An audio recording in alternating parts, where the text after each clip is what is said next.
Hello, and welcome to Message in the Middle with Marianne. We all know that life is hard, right? It's messy, it's unpredictable, but it can be wonderful all at the same time. My hope is that we can take a deep dive into self-development topics and explore life's lessons through book clubs, conversations, and interviews. And together, we can uncover the lessons that others have already learned to help us navigate this crazy, wonderful ride called life.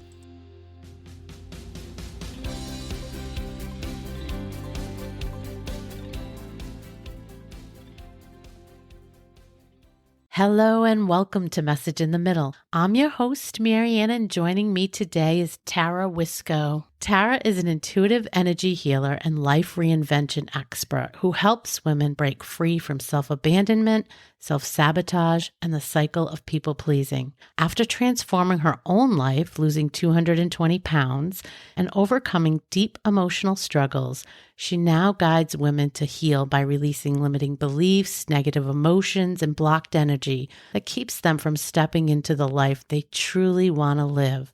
Tara, welcome to the show. Thank you, Marianne. How are you today? I am wonderful, thank you. Now that I didn't screw up your name. It happens all the time. You did fantastic. Yeah. We're going to keep it real here. That's what we do. That's how I live life, so I like that. So your life's been filled with transformation, huge weight loss, overcoming pretty major trauma and loss. Is there anything in particular that stands out that you feel like is the real driver for you working in this space today? Wow, I've never been asked that question. So I just need to just sit with that. The real driver for why I work in the space that I work right now, doing what I do. When I lost my sister, Trisha, it'll be 2 years in June. She's 39 years old. She's my baby sister. I remember at that time of my life thinking that I felt like I was living the wrong life. Like I felt like something was missing. And every day I'd wake up wondering, why do I feel like I've not filled my purpose? I'm not fulfilled. I'm not living the life I'm supposed to live. And I remember sitting outside. We have a swing by our pond. And I remember sitting there and the Avett Brothers song came up. And the title of it was No Regrets. And the words of the song started talking about, basically, I'll paraphrase it, but when my body leaves this earth, really, will I be ready to go? And I realized in that moment that I wasn't living presently. And I wasn't fully being aware of all the things that I've done and all the things that I've went through and who I really have been becoming through every trial and tribulation. It was easy for me to speak it, Marianne. Like I could say, all of our trials and tribulations bring us to become who we are. Like it was so easy for me to coach my women and help them through the difficult moments. And I could move the roadblocks for them. But my own self, I was continuing to stay rooted in being who I was, thinking that that was the life that I had to live. But yet everybody else could live the life they wanted because I told them they could, and I could help them get there. And so I really believe that the moment of losing Trisha and feeling her soul leaving her body when I was at the foot of that bed and my hand was on her foot, that was a moment that brought me to be exactly where I am right here. I realized who I was meant to be, and I was no longer ashamed of it, meaning an intuitive healer. I was no longer going to run from it, and I was just going to be. And that's what brought me into Be the Change You Need, because losing 220 pounds, overcoming suicide, leaving a marriage that wasn't okay, getting out of a relationship of domestic violence, raising 3 amazing young men by myself, all that I've done, opening businesses, launching businesses, selling businesses, has all been because I became the change that I needed in order to do all of it. So it's a really long explanation to it. It's good though. But hopefully that answers it. It does.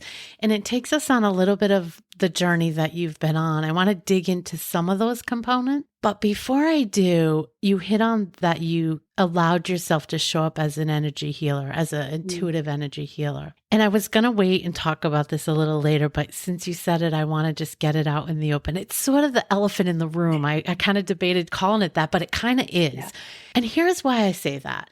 To people that haven't been around that term before, it might come off a little bit to, I don't know, woo-woo, to not real, hard to relate to. But I think when we say that, when we talk about energy healing, we're talking about really kind of just understanding what's happening below the surface. We're talking about figuring out the baggage, some of these terms that we always use, emotional baggage, noticing sort of where our stress lives and the stories we carry around. Is that what we're talking about? Yeah. That's surface level of what we're talking about. We can go so much deeper in it. But you're right. There's so much woo-woo and lack of understanding. And when we humans don't understand, we lead with fear all day long. Yeah. And I want people to be able to relate to it. So I was trying to think of a way to sort of bring that into just everyday life, so people can relate to what it is. So when people ask you, what do you give them for a description? For me, when they ask, like, what does it mean to be an intuitive energy healer? We're all intuitive, every single one of us. Like, I can't say I have a gift because, Marianne, you are intuitive. Like, you've got the ability. So all of the listeners are intuitive. So when I'm talking and explaining what I do, I'm saying that I have owned the ability to go deeper into my intuition where I can actually speak and see and guide. So I'm able to tap into you, if you allow me to, with your permission, to really understand using my intuitive ability to go in and understand, where do you have energy blocks? What is it that's causing you to not work through something that you need to work through? Oftentimes, because I've been a weight loss coach for 11 years, it's weight loss. Why can't I lose weight? Sometimes it's relationships. Why am I not able to find love? And so I'm able to go into the energy of the body, because that's what we are. We're all energy blobs down here on earth, bouncing around each other, rubbing into each other. It's kind of like in elementary where they're like, okay, this is your space, and they're teaching us about space, right? This is your bubble, and you don't go in my bubble. That's really what we're talking about here, is we all have auras, and that aura is the energy of us being down here. And so I talk about the ability to be able to just work with your energy, to clear it, to heal it, going into the subconscious mind. I spend a lot of time in the subconscious space of limiting beliefs and healing through the beliefs that we believe to be true for us. For women, is the word enough. The word enough, layered with any words before or after, are the biggest struggles we have. I'm not good enough. I'm not smart enough. I'm not pretty enough. I'm not successful enough. All of that, the word enough, is where I work to pull it out and remove it from your inner being so that you're not living behind it.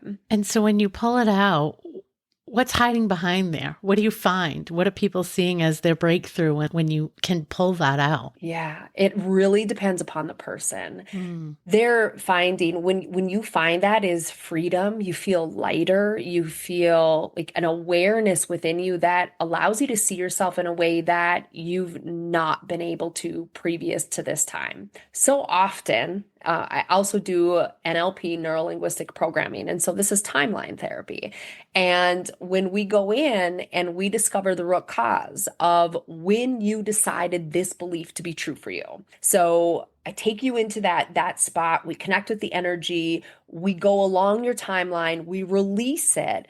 When we come back and we check in, I'll ask them, like, what do you believe about that? Or how do you feel about that old belief now? They'll sit there and sometimes they're like, what was that belief?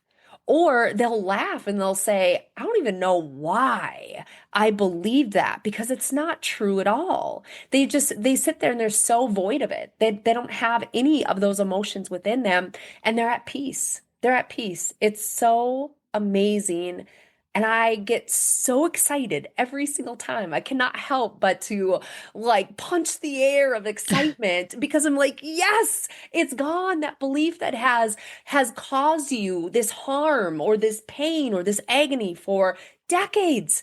Boom, gone. And now you don't live behind it anymore. It's freedom. That is a word. It's freedom. So what do you say to people though that say they don't know why? They don't know why. You're going to, so because to get to it, you're trying to figure out where it started. What's it rooted in? Yeah. A lot of people don't know, or they think they don't know. None of us know. None of us know because honestly, it could have happened.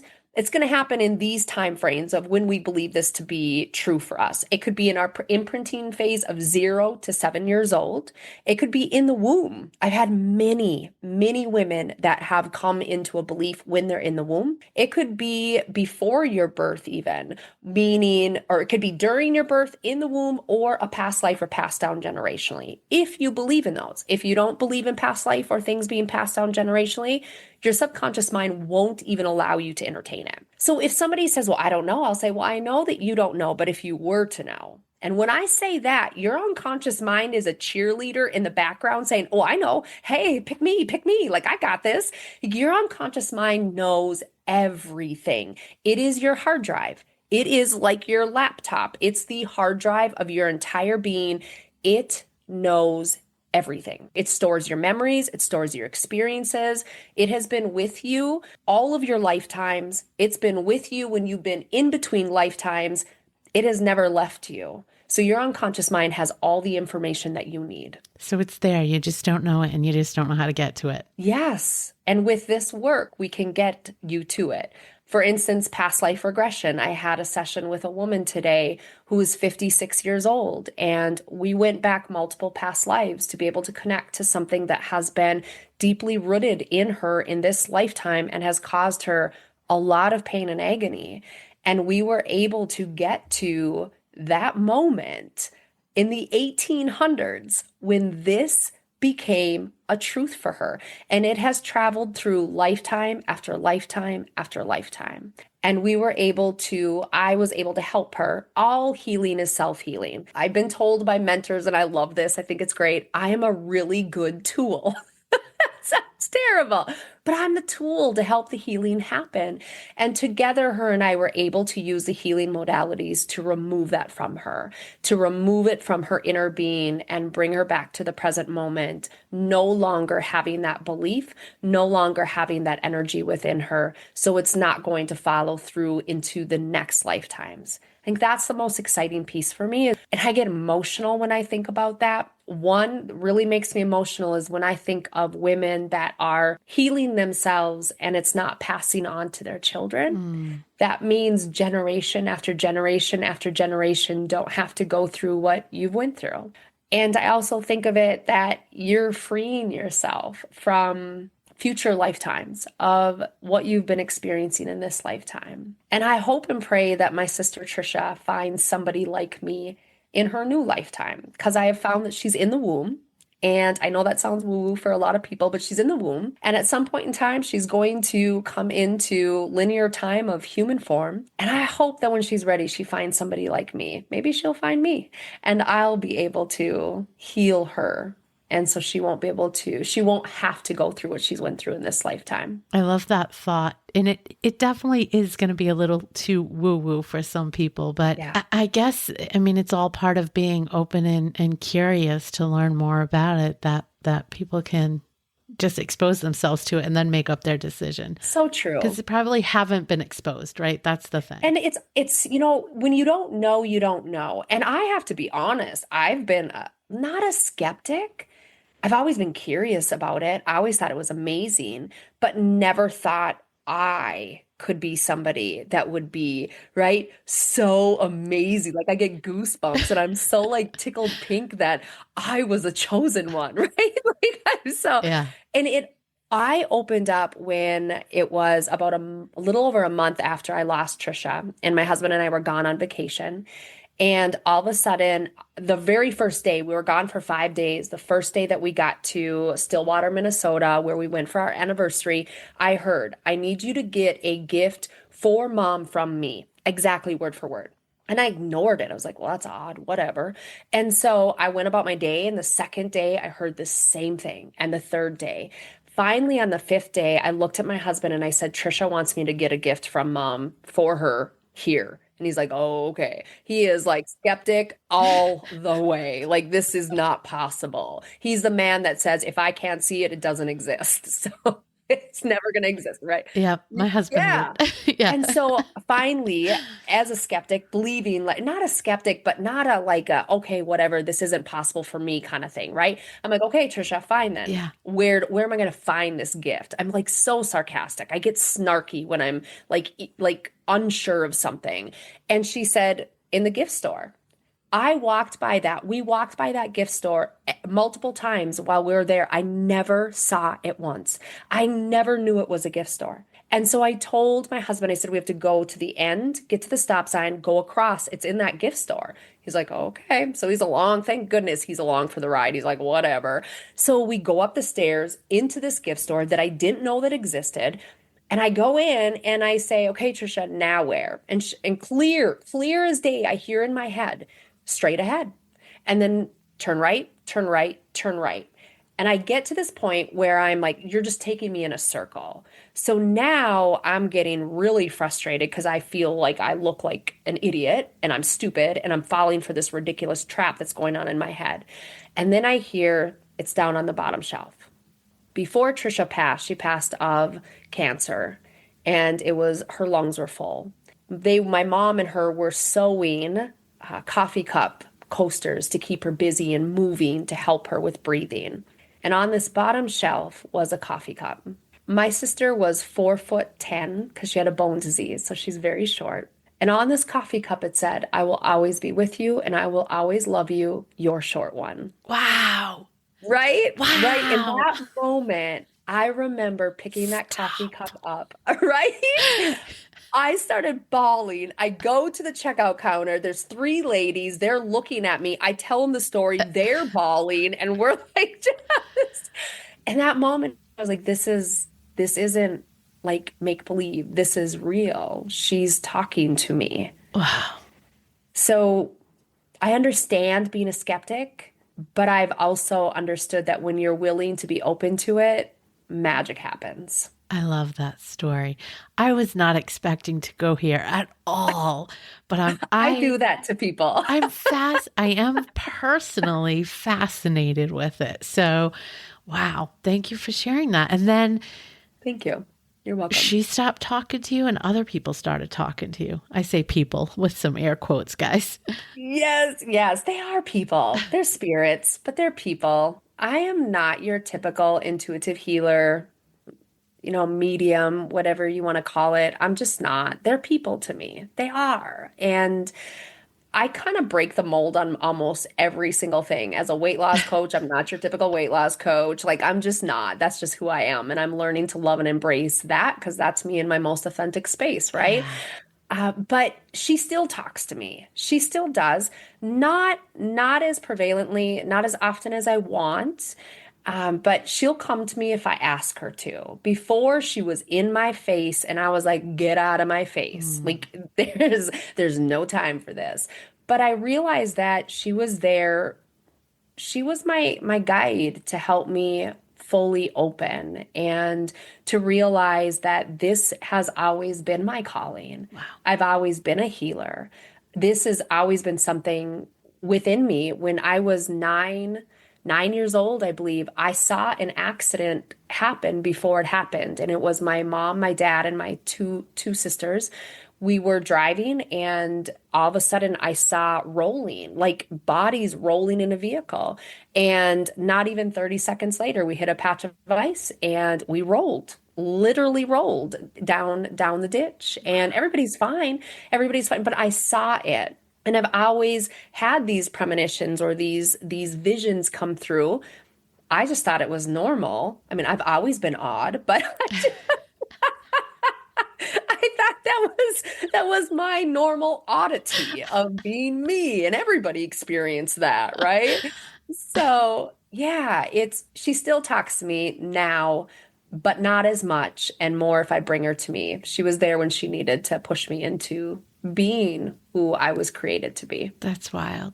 Well, I could talk about this forever, but I'm going to take you in a different direction for a little bit just so we can Sure. inform our listener of a few things. So I want to go back. I'm going to step back a little bit to when you were primarily focusing, I think, for like 10 years on being a weight loss coach after you lost 220 pounds yourself. Yeah. I want to hear a little bit about that journey because I think it's enlightening.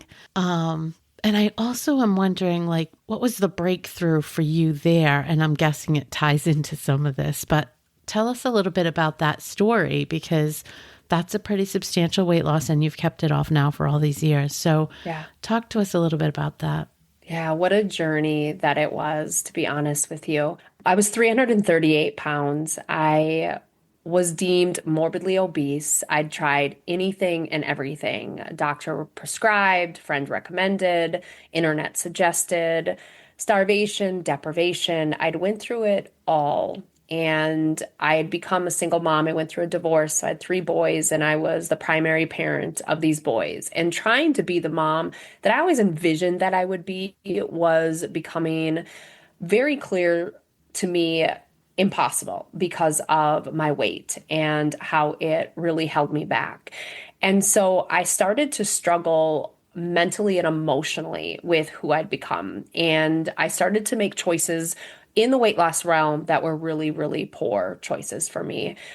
Deeper levels of starvation, deprivation, and then moving into eating disorders of anorexia and bulimia.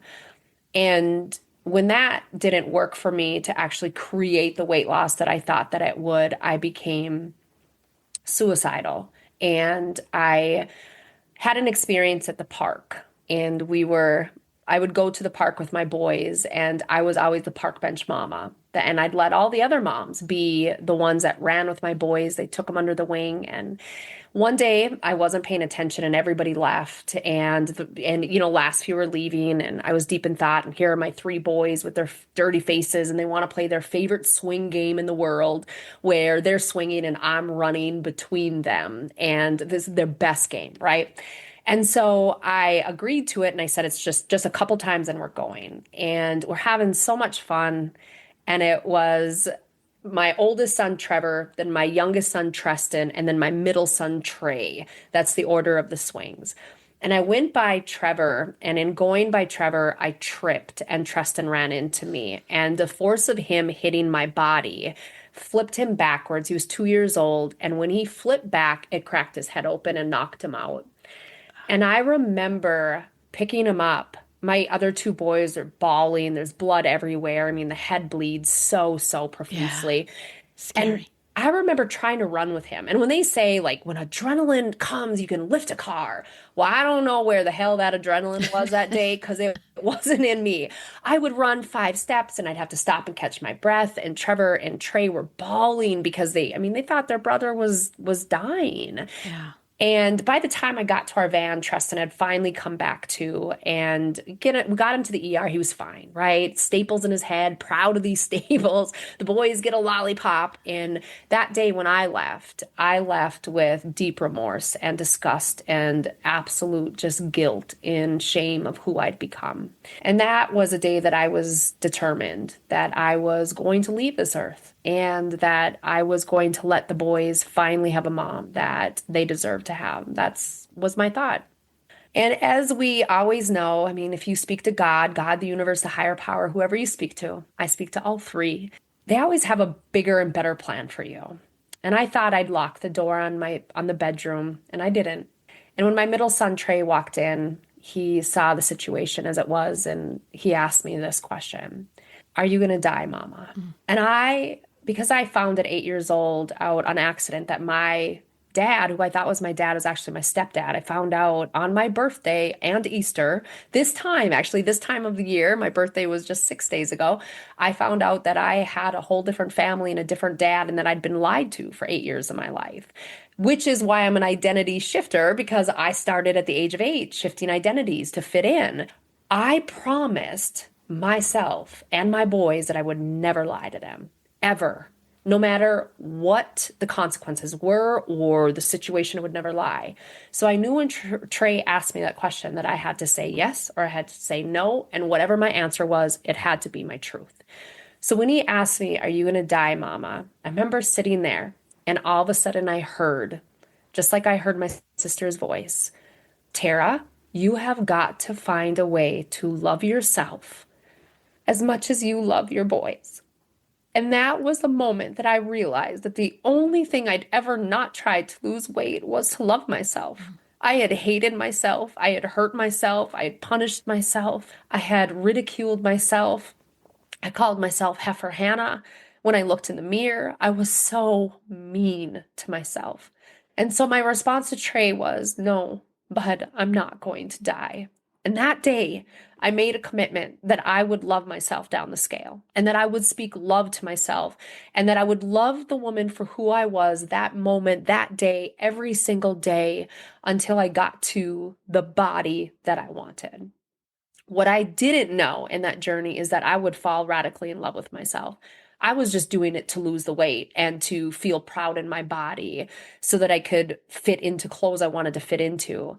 I wasn't doing it to truly love myself, but I fell in love with myself because I uncovered a woman that I didn't know existed. Wow. Did that take you all the way to the point of the scale being where you wanted it to be, or did you find that love along the way? I found the love along the way, Love but that. the scale went lower than I ever thought I could get Mm. it. I actually became a competitor in bodybuilding competitions and took first place. And you never imagined that I would ever get there. And I mean, have the courage to stand on a stage with stretch marks from, you know, and to do that, I think I loved myself so much more that I would willingly stand on that stage and do that and speak not just for myself, but any woman Yeah. that's ever felt not secure in her body to say, put on the 5-inch heels and the string bikini and step on that stage and own it because you deserve to stand there just as much as anybody that's never had a weight problem. Yeah. What went through my head is for anyone thinking they're not enough, back to that word again that you Oh, said, right? right. That's what was going Yes. through my head. Yes. So I've heard you say that losing the weight is less about the food and the exercise and Mm. more about the emotional and energetic release. Yes. I mean, that's where you got basically, I think, through that story, right? I mean, you had to come to terms with who you wanted to be, Right. not who you thought you were. Mm-hmm. Yeah. And then was it this immediate move into action around that? Is that what that journey looked like? It To did. actually shed it? Yeah. Yeah. I mean, we look at it about always the food and the movement, which those are very, very important. They really are.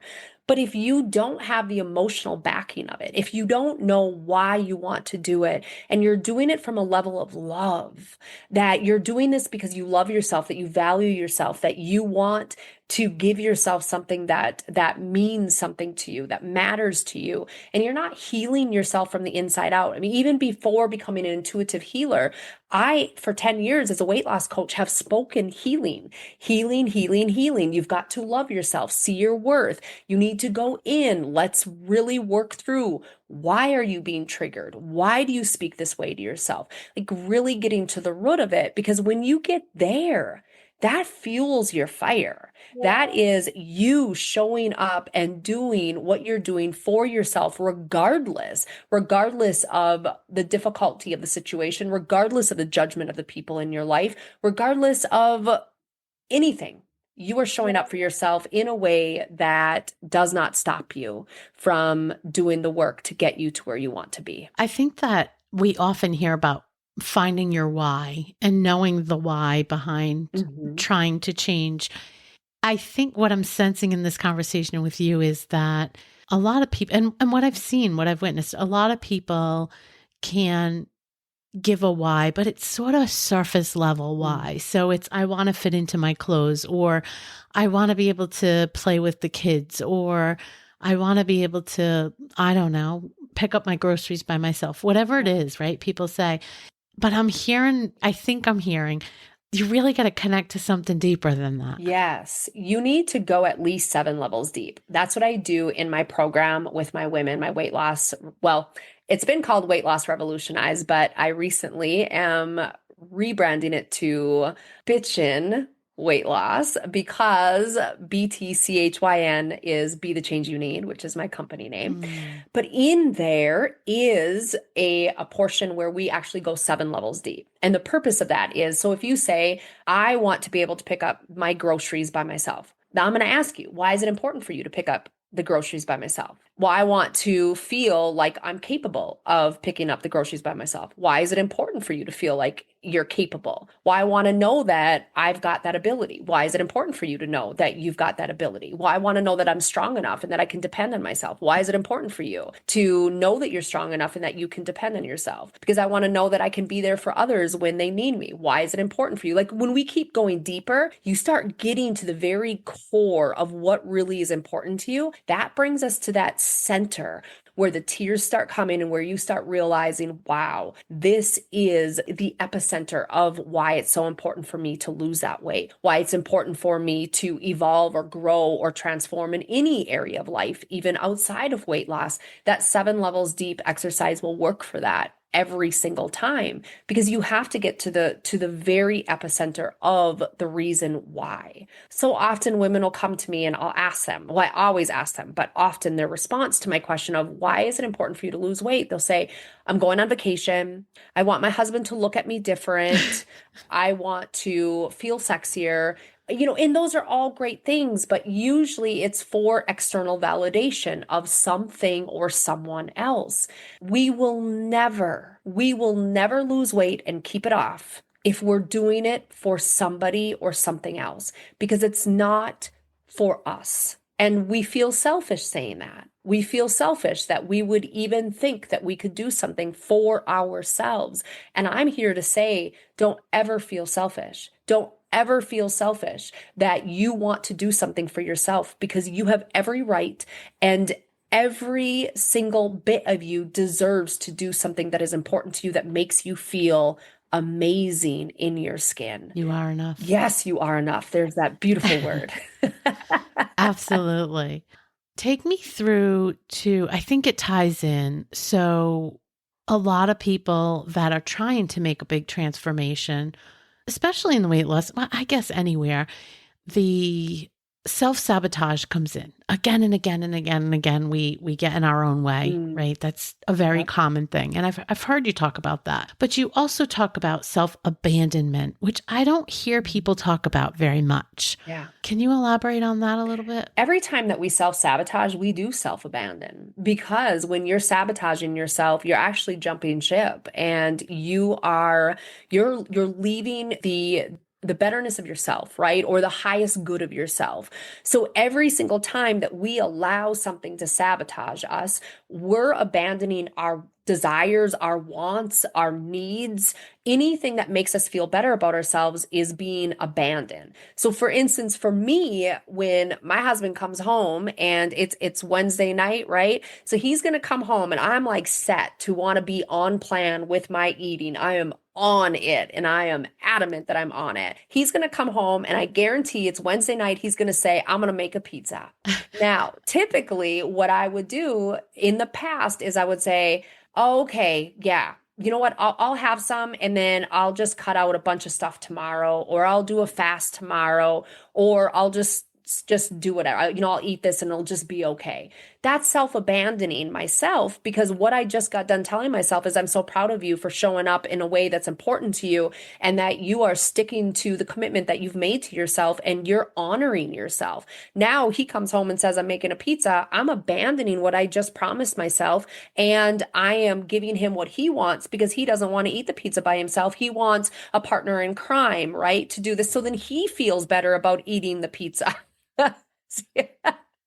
I am over abandoning myself. Honey, if you want to eat the pizza, enjoy the pizza, but I'm not eating it with you. And you can cry in your pizza all day long, but I'm not eating the pizza with you. So that's a lot of self-discipline. That's a lot of discipline. It is, but it comes from loving yourself enough to be disciplined. Discipline gets a bad rap, because I used to be in the starvation deprivation of being disciplined, like no sugar, no nothing. Like you can't go off plan because if you do, then you're going to gain the weight and you're going to put it all back on and you're going to just mess up everything that you've accomplished.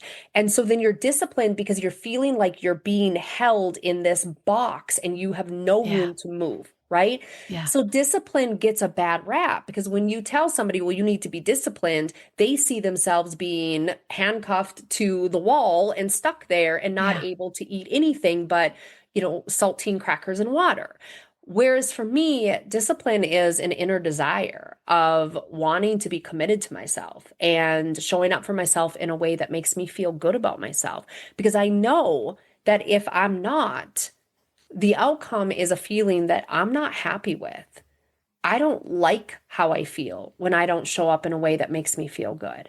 Now, I'm not saying that I don't have days where I overindulge and I do eat the freaking pizza because I do, but those are days that I want to eat the pizza for me, not anybody else. That's Yeah. also discipline. Yeah. I think that's the key, right? It's knowing you're making the decision consciously Yeah. when you want to make the decision versus just going along with it. So true. Yeah. Yeah. I love that. Consciously deciding to do it. Consciously, very intentional. Yeah. Let's talk again. It ties into, I think, that what we just talked about, but also back to when you found out you were lied to at 8 years old, I think you said. Yeah. Identity shifting. Talk to us about that. Yeah. So, as I said, it was my birthday. It was Easter. I was outside. My aunt, who is mentally, cognitively delayed, came up to me and said, Tara Lynn, I saw your dad. And I said, well, I know he's in the house. Like, duh, 8 years old. She's like, not your dad, Junior, your dad, Bruce, silly. And I didn't have a dad, Bruce. And so I remember going into my mom, who was making mashed potatoes. She's smashing the potatoes to make mashed potatoes. And the poor woman, I think about it now. And all of a sudden, your daughter blows the door Wow. open. You got a house full of all this family and says, who's my dad, Bruce? And Wow. you've been hiding this all her life. And I remember her giving me a smack on the ass and told me to get back outside and go play with the kids. And I was so confused by that because I had no idea what I'd done wrong and who Bruce was. And so on that day, I later in the evening, when things settled down, was told that I had a dad and three other sisters that lived 5 hours away from me. And it all started to make sense to me because here I am. I mean, for those of you that can't see me, I got brown eyes and brown hair and darker complexion. And my family pictures were very Swedish, Norwegian people. And that's not judgment. It's just ironic, right? Blonde hair and very blue eyes and not dark complexion. And here I am, totally don't fit in. And I started to see the differences. And that, seeing the differences in how I looked, made me start to look at my personality. I have a loud laugh, a loud voice. I've got a quirky personality. I'm a dreamer. Like I'm just this odd person that likes all kinds of things. And that's not odd. That's an amazing thing. But in relation to my mom and dad and my two sisters, that was odd. And so I started to feel like I had to shift myself to be who would better fit there because I found out that my dad, my biological dad, had said when I was in the womb, not mine, abort it, don't want it. But my mom chose to keep me. She wasn't ready at 21 to be a mom. So my grandma and grandpa, her parents raised me for the first 3 years of my life. And then my stepdad came along. But I was afraid of being abandoned, that if I was different, that I wasn't good enough, Yeah. right? There's something wrong with me. At 12 years old, I met my dad. I finally found the courage to actually travel the 5 hours to meet him and meet my other sisters. And let me tell you what, when you look at somebody and you see every bit of yourself and you're like looking at a mirror, that is what I saw when I Wow. looked at my dad. There was no denying. All the way to his knees, his toes. I knew the wretched individual that gave me the knees and the toes that I don't like. I had someone to blame. And I fit in, but yet I was afraid of not being enough. And so I shifted who I was. My identity shifted when I was there to be who they would accept. And then I'd go back to home and have to once again shift that identity to be who would be enough to fit in. And I did this all the time. Every relationship, every friendship, I was whoever they needed me to be. In my mind, who they needed me to be or wanted me to be. I had a friend that said she wanted to start an alpaca farm. I was like, oh my gosh, I love alpacas. I would love to be. I had no idea what an alpaca was. I did a Google search. I don't even know if it was Google back then. And I was like, I don't like alpacas. What? What are you doing, Tara? That was like a moment for me to realize, wow, you will say anything just to get Yeah. people to like you. So that was my experience of identity shifting that I had done for years and years and years, which brought me into realizing that we are so disconnected, especially as women, from our authentic selves, that we no longer Yeah. know who we are. And it's like this boat is on the river and we're in the passenger seat. And there's a random driver that changes every once in a while, depending upon whose relationship we're in or friendship. And this driver is taking us to our end destination in our life. They're deciding the ports we stop off at. They're deciding what sandwiches we eat and what experiences we have. They're in control of our life and we're just there, but yet we're miserable about our life, which brought me into really reflecting in my own and realizing, wow, Tara, you're miserable in a life that you're creating because you're not in control of the creation of it, which became be the Yeah. change you need. Because every single time that I did anything to change my life, I had to become the change. That makes so much sense to me. And I think it's not even necessarily that someone else is always driving. I think for a lot of us, we just go through this very big period of being on autopilot. Mm, Life has sort of pointed us in a direction and you get going that way.